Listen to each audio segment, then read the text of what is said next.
Mike Mulligan and His Steam Shovel. Story and pictures by Virginia Lee Burton.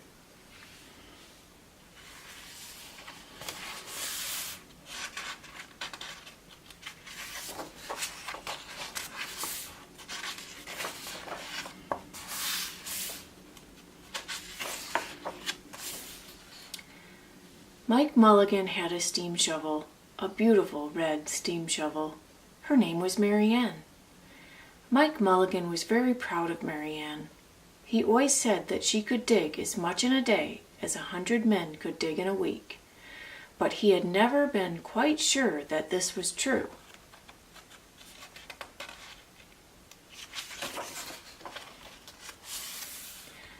Mike Mulligan and Mary Ann had been digging together for years and years. Mike Mulligan took such good care of Mary Ann that she never grew old.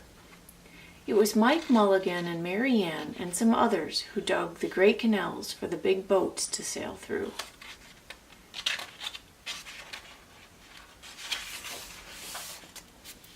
It was Mike Mulligan and Mary Ann and some others who cut through the high mountains so that trains could go through. It was Mike Mulligan and Mary Ann and some others who lowered the hills and straightened the curves to make the long highways for the automobiles. It was Mike Mulligan and Mary Ann and some others who smoothed out the ground and filled in the holes to make landing fields for airplanes.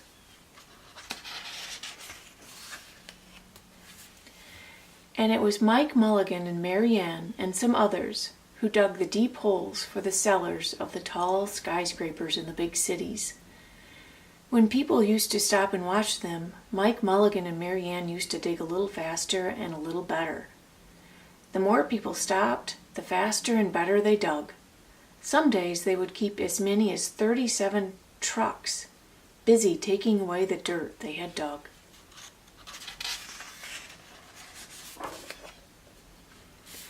Then along came the new gasoline shovels and the new electric shovels and the new diesel motor shovels and took all the jobs away from the steam shovels. Mike Mulligan and Mary Ann were very sad. All the other steam shovels were being sold for junk or left out in old gravel pits to rust and fall apart. Mike loved Mary Ann. He couldn't do that to her. He had taken such good care of her that she could still dig as much in a day as 100 men could dig in a week. At least he thought she could, but he wasn't quite sure. Everywhere they went, the new gas shovels and the new electric shovels and the new diesel motor shovels had all the jobs. No one wanted Mike Mulligan and Mary Ann anymore. Then one day Mike read in a newspaper that the town of Popperville was going to build a new town hall. "We are going to dig the cellar of that town hall," said Mike to Mary Ann, and off they started. They left the canals and the railroads and the highways and the airports and the big cities where no one wanted them anymore and went out in the country. They crawled along slowly up the hills and down the hills till they came to the little town of Popperville.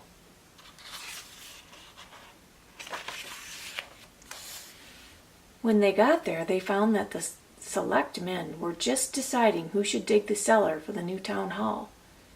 Mike Mulligan spoke to Henry B. Swap, one of the select men.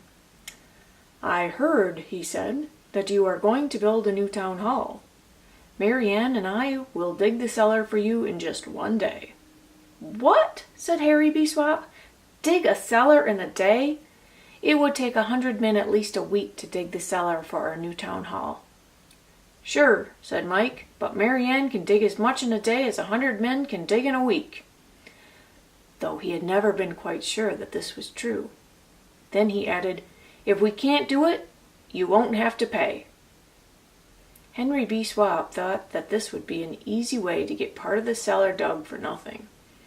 So he smiled in rather a mean way and gave the job of digging the cellar of the new town hall to Mike Mulligan and Mary Ann.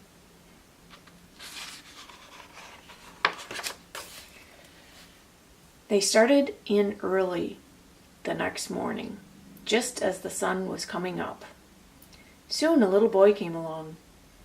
"Do you think you will finish by sundown?" he said to Mike Mulligan. "Sure," said Mike, "if you stay and watch us. We always work faster and better when someone is watching us."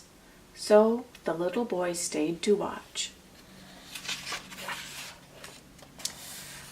Then Mrs. McGillicuddy, Henry B. Swap, and the town constable came over to see what was happening, and they stayed to watch.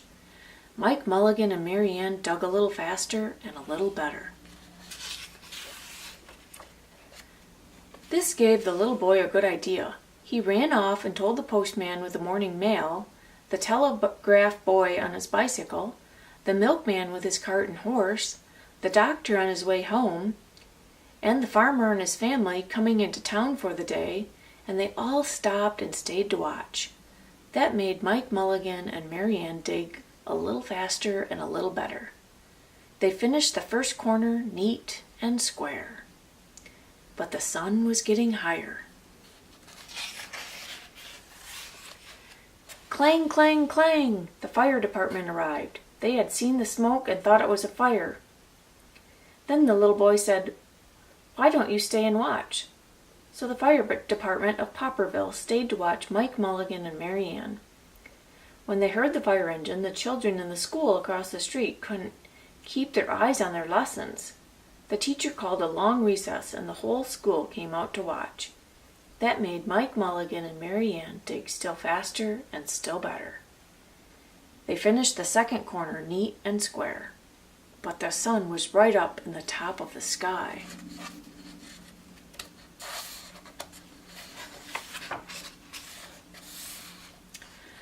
Now the girl who answers the telephone called up the next towns of Bangerville and Bopperville, and Kipperville and Copperville, and told them what was happening in Popperville.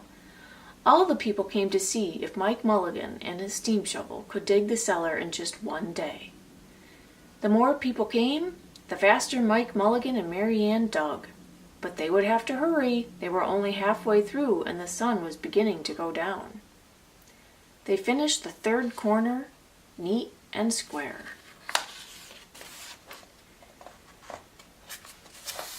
Never had Mike Mulligan and Mary Ann had so many people to watch them.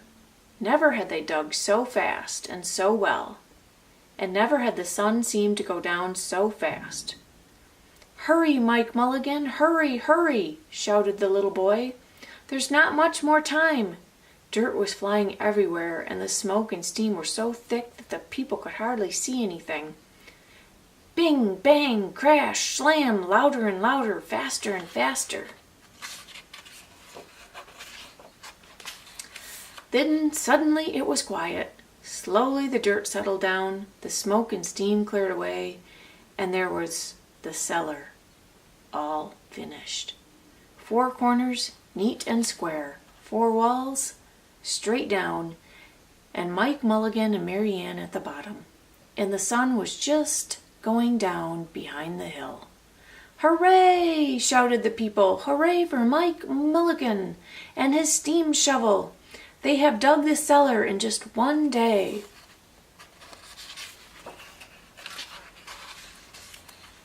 Suddenly the little boy said, "How are they going to get out?" "That's right," said Mrs. McGillicuddy to Henry B. Swap. "How is he going to get his steam shovel out?" Henry B. Swap didn't answer, but he smiled in a rather mean way. Then everybody said, "How are they going to get out?" "Hi, Mike Mulligan, how are you going to get your steam shovel out?" Mike Mulligan looked around at the 4 square walls and 4 square corners, and he said, "We've dug so fast and we've dug so well that we've quite forgotten to leave a way out." Nothing like this had ever happened to Mike Mulligan and Mary Ann before, and they didn't know what to do. Nothing like this had ever happened before in Popperville. Everybody started talking at once, and everybody had a different idea, and everybody thought that his idea was the best. They talked and they talked, and they argued and they fought, till they were worn out, and still no one knew how to get Mike Mulligan and Mary Ann out of the cellar they had dug. Then Henry B. Swap said, "The job isn't finished because Mary Ann isn't out of the cellar, so Mike Mulligan won't get paid." And he smiled again in a rather mean way.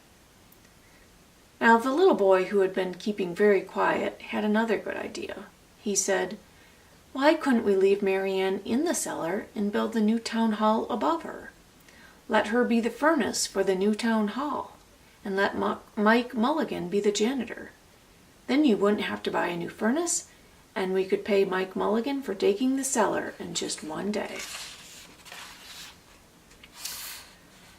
"Why not?" said Henry B. Swap, and smiled in a way that was not quite so mean.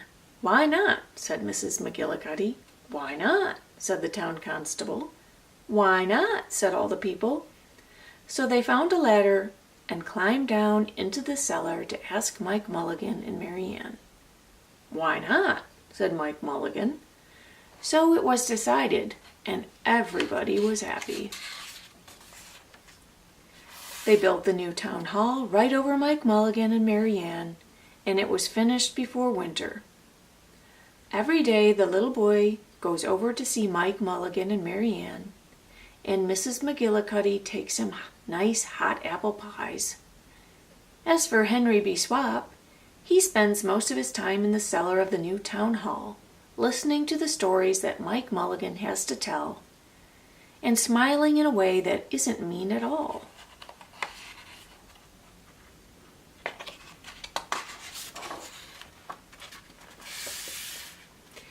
Now when you go to Popperville, be sure to go down in the cellar of the new town hall.